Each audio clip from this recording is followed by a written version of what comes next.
Hello and welcome to another Writerly Witterings, and this is my latest in considerations of inspirational authors, and because lots of people have asked for it, today I'm talking about him, Isaac Asimov. I was originally going to do a talk that was based on Asimov and Arthur C. Clarke because I always thought there was an interesting comparison between the two. And rather unfairly, I used to believe that Arthur C. Clarke was much more of a character-driven writer, whereas Asimov was much more of a plot and scientific theoretical writer.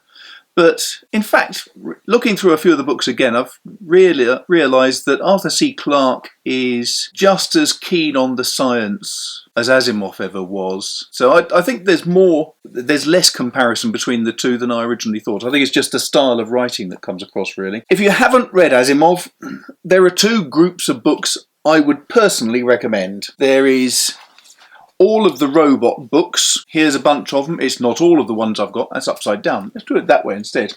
Lots of books on robots. If you've ever read or if you've ever seen the film I, Robot, these are infinitely better. They explain so much more. The first one, I, Robot, which is not here because I'm reading it right now and it's over there, is a great series of concepts and theories about why robots might go wrong. The whole idea from the film was that robots couldn't hurt human beings, couldn't put a human in danger, and various other issues, which was used in the film, but it wasn't used very fairly, really, because in the film, a robot was allowed to aid the death of a human. According to Isaac Asimov, that would never have happened. The whole point of the robot series was he wanted to stop people from being scared of the idea of robots, so he made them perfectly safe. And he created the history of a series of companies and people involved with the production and design of robots that was just stunning, really. It was a brilliant piece of invention.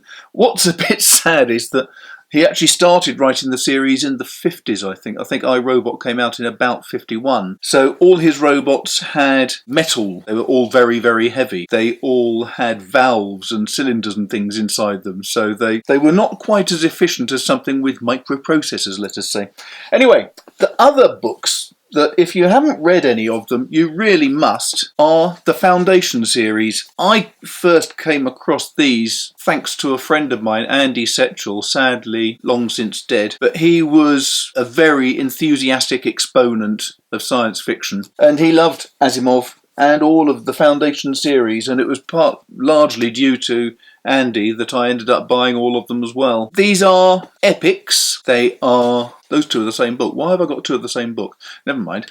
They're looking many, many years into the future when there's a galactic empire running the whole of the Milky Way. He invents a new form of science, which is all based on considering populations, therefore working out how an empire would survive or not survive. And he comes up with a very confident prediction that the empire is going to collapse very soon, and then it will be utterly, the human race will be completely wrecked for 30,000 years.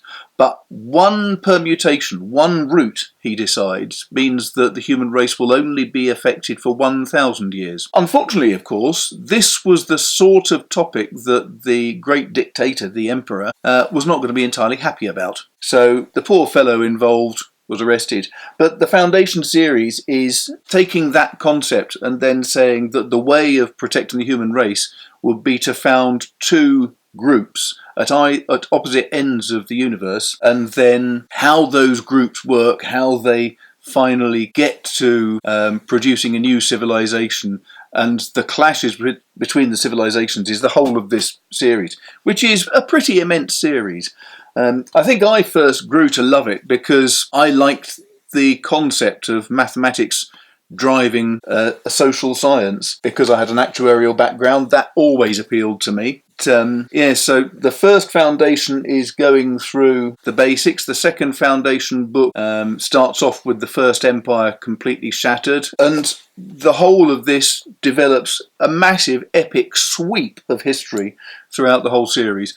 I can't recommend them highly enough. I loved them when I was younger, and I'm just about to start rereading them now, provided I can reread them without too many interruptions from other books arriving that I've got to review. But there you go. Asimov was a scientist. I think he was a superb writer.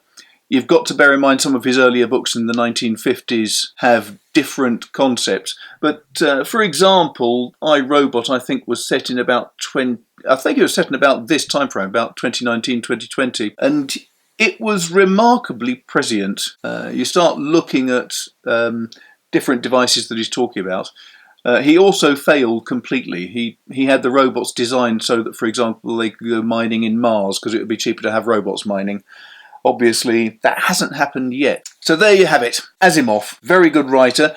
Thoroughly recommend the I, Robot series, in particular if you like short stories. I, Robot, the book, and quite a few of the robot books are short stories, but very interesting. They're intellectually stimulating, put it like that, because why would a robot cause damage to itself or to other people? Why would a robot go to a particular area and then start running around in circles? All of these are logical stories that are, I think, really fascinating. But then if you want a great broad sweep of time and looking at how empires can expand and then collapse, Foundation, really, really brilliant concept, and massive bestsellers for that reason. Hope that was interesting. If it was, please hit the like button, hit the share button, hit the subscribe, hit the bell, add any comments at the bottom, and in the meantime I will go back to my cup of Twinings Earl Grey tea. Cheers.